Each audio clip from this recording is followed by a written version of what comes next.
बिहार में जल्दी मंत्रिमंडल का विस्तार, बोर्ड और निगम में भी एडजस्टमेंट। फर्स्ट बिहार में सबसे पहले खबर बताई थी, जब जेपी नड्डा बिहार आए थे तो बंद कमरे में जो बातचीत हुई थी, उस मीटिंग में यह साफ हो गया था कि बिहार में मंत्रिमंडल विस्तार को लेकर जो बीजेपी डिमांड कर रही थी, नीतीश कुमार ने उस पर सहमति जता दी और बीजेपी के अध्यक्ष जेपी नड्डा ने नीतीश कुमार से कहा, तो नीतीश कुमार ने कहा कि आप नाम भेजिए, हम तैयार हैं। सबसे पहले फर्स्ट बिहार ने वो खबर बताई थी। खबर ने यह भी खबर बताई थी कि बोर्ड और निगम में बीजेपी और जेडीयू के नेताओं को एडजस्ट करने की कवायद चल रही है, उस पर भी मुहर लग गई। जेडीयू की लिस्ट तैयार, बीजेपी ने भी अपनी फाइनल लिस्ट तैयार कर ली और अब वो मुख्यमंत्री के पास जा रहा है। बिहार में फर्स्ट बिहार की खबर पर मुहर लगने जा रही है। आपको बता दें पूरी खबर क्या है। पूरी खबर है कि 2 दिन पहले बीजेपी के राष्ट्रीय अध्यक्ष जेपी नड्डा के बिहार दौरे के समय फर्स्ट बिहार ने खबर दी थी कि सूबे में मंत्रिमंडल विस्तार से लेकर बोर्ड आयोग के गठन का मामला सुलझ गया है। आज इस खबर पर औपचारिक मुहर लग गई है। बीजेपी के प्रदेश अध्यक्ष दिलीप जायसवाल आज अचानक से जेडीयू के प्रदेश अध्यक्ष उमेश कुशवाहा के घर पहुंच गए। दोनों के बीच आधे घंटे तक 1 to 1 बातचीत हुई और सारा मामला सुलझ गया। उमेश कुशवाहा से मिलने के बाद बाहर निकले दिलीप जायसवाल ने मीडिया से बात करते हुए कहा कि बिहार में बोर्ड निगम का गठन अब कभी भी हो सकता है। पूरी लिस्ट तैयार हो गई है। जेडीयू और बीजेपी के बीच सहमति बन गई है। दिलीप जायसवाल ने कहा कि दोनों पार्टियों और बेहतर समन्वय के साथ काम कर रही हैं। बीजेपी के प्रदेश अध्यक्ष दिलीप जायसवाल ने कहा कि मंत्रिमंडल विस्तार भी जल्द होने वाला है। इस मामले में बीजेपी और जेडीयू के बीच सहमति बन गई है। आपको बता दें कि बीजेपी के राष्ट्रीय अध्यक्ष जेपी नड्डा ने अपने बिहार दौरे के दौरान नीतीश कुमार से मुलाकात की थी। उसी दौरान मंत्रिमंडल विस्तार पर चर्चा हुई थी और नीतीश ने फेरबदल पर सहमति जता दी थी।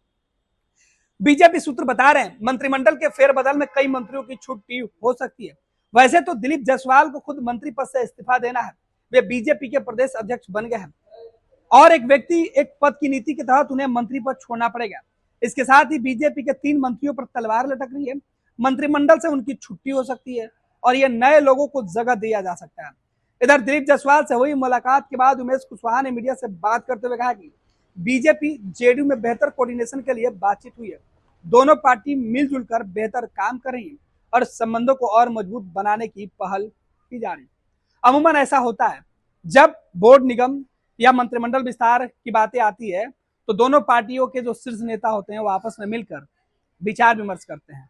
और अब ये साफ हो गया कि बिहार में मंत्रिमंडल विस्तार को लेकर बोर्ड और आयोग के गठन में जो पेच फंस रही थी, उसे लेकर हमने जो खबर चलाई थी सबसे पहले आपको बताई थी, उस खबर पर मुहर लगने जा रही है, क्योंकि अब औपचारिक ऐलान एक तरीके से हो गया है। और सर, बोर्ड आयोग के बैठक भी भरने की तैयारी की बात हो रही है, मंत्रिमंडल विस्तार की भी चर्चा है। सब तैयार है, किसी भी समय हो सकता है कुछ भी। मंत्रिमंडल विस्तार किसी भी समय हो सकता है, कभी भी। पैनोरमा ग्रुप, जो सोचता है वो करता है। आपके अपने सपनों का आशियाना। ये लो, मुंह मीठा करो। आज मैंने अपना जॉब छोड़ दिया, अब हम पूर्णिया वापस जाएंगे।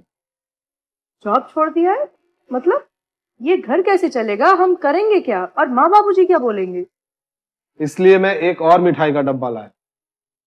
अपने बिजनेस के लिए लोन अप्रूव हो गया। अरे लोन अप्रूव हो गया वो तो ठीक है, लेकिन पूर्णिया में हम रहेंगे कहाँ? अपना घर भी तो नहीं है वहाँ। इसलिए तो एक और मिठाई का डब्बा अलग से लाया हूँ। हमने पूर्णिया में घर ले लिया है, पूर्णिया के ई होम्स पैनोरमा में। पूर्णिया में पैनोरमा ग्रुप लेकर आए हैं ई होम्स पैनोरमा। बड़ा घर, आलीशान जिंदगी और अत्याधुनिक सुविधाओं के संग। अरे अब क्यों मुंह मीठा करवा रही हो? क्योंकि हम घर वापसी जो कर रहे हैं। घर वापसी की खुशी पूर्णिया में ई होम्स पैनोरमा के संग। ई Homes Panorama, luxurious lifestyle redefined.